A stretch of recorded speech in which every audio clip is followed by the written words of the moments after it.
Saudações, habitantes desta democracia, de fachada e do livre comércio só da boca pra fora. Bem-vindos a mais um capítulo deste reality show chamado México 2026, onde a realidade bate cada vez mais forte e a lógica. Saiu de férias já faz bastante tempo. Hoje é 20 de fevereiro de 2026. Achavam que já tinham visto tudo? Preparem-se, porque nossos amados líderes no poder prepararam para nós um espetáculo digno de um Oscar ou de um Framboesa de Ouro.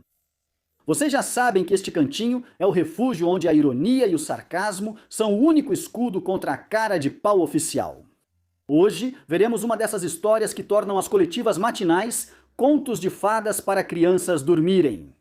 Apresento a análise das últimas notícias desta tragicomédia nacional. Por um lado, o INE está em dieta forçada. Será que isso é uma reforma ou desidratação criminosa? Depois temos o tio Trump e o aparente alívio comercial.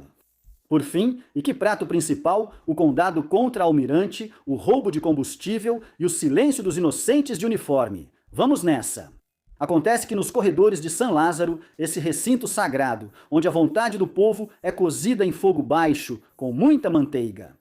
Vazou o rascunho da reforma eleitoral que Cláudia Sheinbaum vai enviar na próxima terça-feira. E olha, não é uma reforma qualquer, é uma reengenharia total.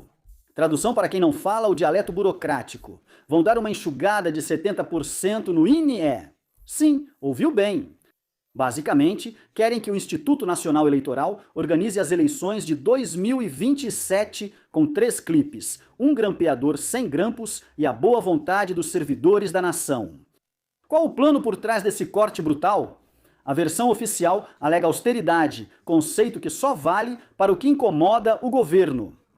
Mas sejamos honestos, o objetivo é deixar o INE tão desidratado que não tenha nem para imprimir as cédulas em papel. Segurança na jogada. Se o árbitro não tem apito, uniforme nem campo, então o dono da bola faz as regras que quiser.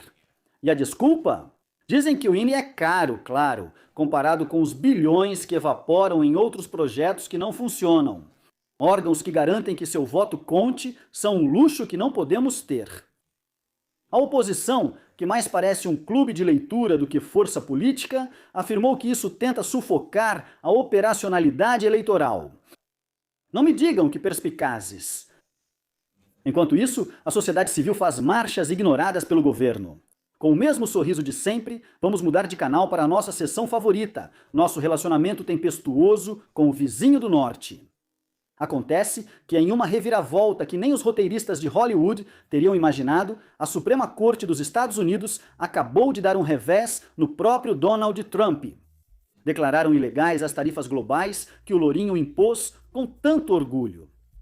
Que tragédia para o protecionismo laranja! Isso, claro, é um tanque de oxigênio puro para a economia mexicana, que estava a 2 minutos de entrar em uma parada cardíaca. Por causa da incerteza. Até sorte esses bastardos têm. Hoje, a Presicha X fez sua missa matinal de Guanajuato, um estado muito tranquilo se você ignorar tudo o que acontece lá.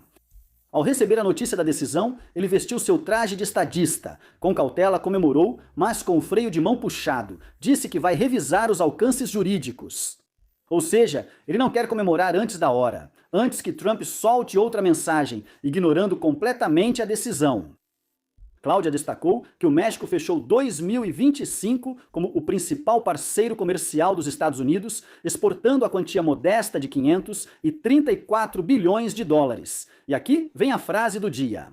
Ela chamou isso de integração com soberania, é uma frase bonita, é como dizer que você é independente, mas mora no porão dos seus pais, e eles pagam o Wi-Fi. Mas enfim, enquanto os dólares continuarem entrando, tudo aguenta. Agora vamos para o prato principal. Alfândegas, balas e outros dados. O manual do Huachicol Fiscal. Vocês sabem o que é mais fofo aqui? Nossa capacidade de se surpreender com o óbvio? Acontece que, no fascinante mundo da quarta transformação, onde nos prometeram que a corrupção seria varrida de cima para baixo, como as escadas, parece que a poeira ficou presa nos degraus navais. Surgiu um áudio que é uma joia, ou melhor, a prova de uma clara sentença de morte. Vamos falar sobre o contra-almirante Fernando Rubem Guerreiro Alcântara. Um homem que, em um surto de patriotismo ou talvez de extrema ingenuidade, achou que denunciar uma rede de corrupção bilionária para seus chefes era uma boa ideia. Alerta de spoiler: ele acabou sendo assassinado por pistoleiros de moto em Manzanillo. Uma execução limpa, dizem os especialistas, quase tão limpa quanto o combustível que entrava no país, disfarçado de aditivos e óleos para não pagar impostos. O contra-almirante não foi com fofocas de corredor. Ele documentou o achicol fiscal nas aduanas marítimas, um esquema onde o combustível entra no país com etiquetas falsas, evadindo impostos e alimentando uma rede que envolve comandantes, mudanças estratégicas e de pessoal. E claro, aqueles envelopes amarelos ou malas pretas cheias de dinheiro vivo que tanto agradam à política nacional. No áudio, que é basicamente o testamento político de Guerreiro Alcântara, ouvimos uma reunião com o então secretário da Marinha, José Rafael Ojeda Aduran, e menções a reuniões com o novo titular sob o governo de Cláudia Sheinbaum, Raimundo Pedro Morales Ângeles. Porque, claro, a corrupção não entende de transições, ela é institucional e transgeracional. Bom, vejam, aqui tem duas opções. Ou a gente revela tudo isso e eu não tô nem aí pra quem vai cair, porque eu não tô envolvido nisso. Sim. Ou a gente tenta resolver isso aqui mesmo, trocando todo mundo, essa cambada de filhos da mãe, mandando eles pra outros lugares. O que eu quero mesmo é que isso que ele te falou, você coloque por escrito, assine e me entregue. Sim. Com toda a rede de vínculos, com tudo isso que diz que Primaco, que Manuel e que Fernando, todo esse tipo de coisa. Mas eu quero fazer umas perguntas, vamos ver. O senhor recebia dinheiro? Sim. Quem lhe dava? Miguel. Quem? Miguel Ángel Solano Ruiz. Quem é esse Miguel Ángel Solano? O capitão de corveta, reserva. Ah. Miguel Ángel Solano. E ele, como ele fazia para conseguir esse dinheiro? Como ele conseguia esse dinheiro? Bem, o que ele fazia era explorar comercialmente a alfândega, era isso que ele fazia. Por sua vez, ele tinha sua própria agência aduaneira, conseguia agências aduaneiras e tinha clientes. A questão é que a alfândega tivesse, ou seja, que fosse bem vista pelos importadores. Para que, como se chama, ele pudesse recomendar Manzanillo Lázaro Cárdenas. Porque não haveria corrupção, que porque não fosse o despacho, fosse rápido, que houvesse apreensões. Que houvesse. E esse onde está? Onde mora ou o quê? Ele mora aqui na Cidade do México, mas anda tem uns 3 endereços, eu só conheço um, e em Veracruz. A esposa e os filhos dele moram em Punta Tiburon, perto da Laguna 6, mas eu não conheci a casa dele. Que eficiência! Em vez de uma investigação criminal, uma auditoria forense ou, sei lá, chamar o Ministério Público, a solução proposta foi: mudem os caras de lugar, porque todos sabemos que se um corrupto se muda de Manzanillo para Veracruz, automaticamente ele vira um santo por causa da mudança de clima. O contra-almirante Guerreiro Alcântara, inclusive, detalha como recebia dinheiro de um tal Miguel Ángel Solano Ruiz, capitão de corveta, aposentado, que operava uma rede para recomendar alfândegas, onde o despacho fosse rápido e, casualmente, não houvesse corrupção, segundo seus próprios padrões. O áudio nos apresenta uma divisão digna de uma série da Netflix que o governo tentará cancelar. Aparece o capitão Clímaco, que supostamente tinha a anuência do almirante Manuel Farias para indicar pessoas com certo perfil nas alfândegas. O objetivo era aumentar a arrecadação e proteger o nome da instituição. Tradução: que o negócio continue e que ninguém fique sabendo. Inclusive, é mencionado que Clímaco recebia $500 ou pesos por semana para cumprir os caprichos dos superiores, $500 mil por semana. E a gente aqui preocupado com o preço da tortilha. O mais irônico dessa tragédia é que a militarização das aduanas foi vendida como a cura definitiva contra o Poisson Policy. Coloquem os marinheiros, eles são honestos por natureza, diziam. Pois bem, O áudio demonstra que o uniforme não imuniza contra a ganância, só faz com que as redes de corrupção tenham melhor treinamento tático.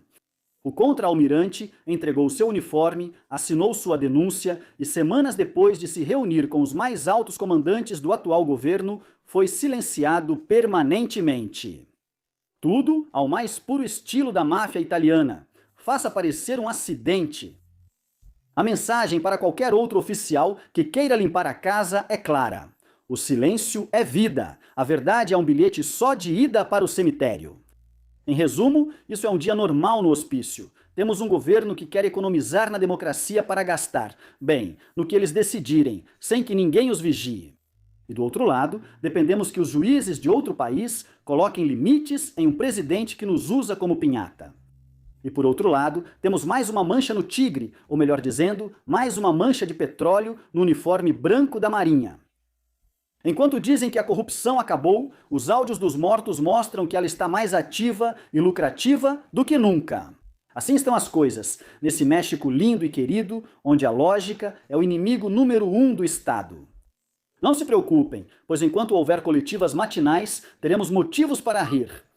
Me digam, vocês acham que o INE vai sobreviver a esse sufocamento de 70% ou já vamos nos preparar para votar por aclamação na praça pública? Compartilhem este conteúdo antes que digam que o vídeo é uma montagem dos conservadores. Leio vocês nos comentários se é que ainda não cobram impostos por opinar.